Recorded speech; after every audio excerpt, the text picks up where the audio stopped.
Welcome back to the grind. We're coming off a 2-1 night for Monday Night Football. Not too bad. We almost pulled the sweep. I almost called it.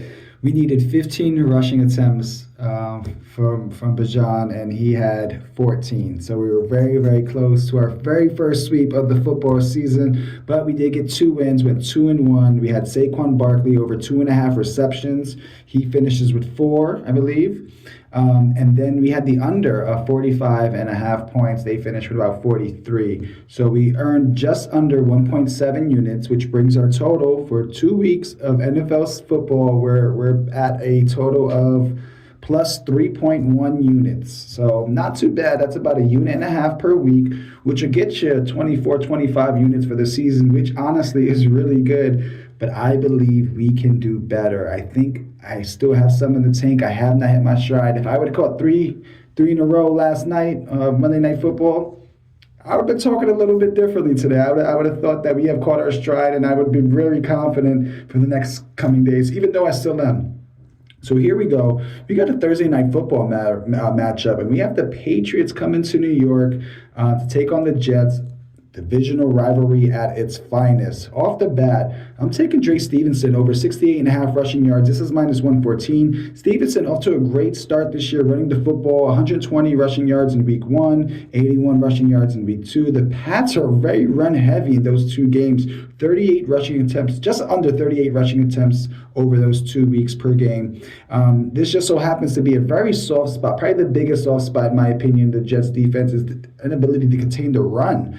We saw in week 1 they gave up 147 rushing yards to Mason, 180 total rushing yards to the 49ers in that week 1 matchup. And in week 2, they gave up 130 rushing yards to the Titans. So I think we're going to see ground and pound, Paul's football, and I think he's going to get those 69 rushing yards pretty easily. They're going to control the ball. He's going to get a bunch of carries. He should be able to get to at least 70. My second pick, I am fading Breece Hall, his rushing attempts. I'm taking the under of 16.5 rushing attempts, minus 114. This is just a mix between the Jets struggling to hold on to the ball, to possess the ball. They've spent most of their season on defense. And the Pats have dominated the ball. The Pats have really been slow and meticulous with their offensive sets. A lot of runs, which keeps the clock running. I don't find Breece Hall's running game or the schemes they kind of put him in to be very effective. We did see him get a few more receptions in his last matchup. Maybe they do a lot more of those dump passes, but just straight running the ball, I just don't see it that being effective. Only 14 rushing attempts in week 2. And it's just pretty clear that the Jets offense is better in the air. So I don't think he's going to get those 17 rushing attempts. I highly doubt it, actually. And my final pick, I'm taking the Pats plus 6.5. This is minus 115. I think we have a division rivalry here, so things would be tight. The Pats season so far has been run heavy. They've held possession of the ball majority of each game that they've been in, whereas the Jets are the complete opposite. The Jets are going to have to rely on the throwing the ball, but they don't really have the ball much in the game.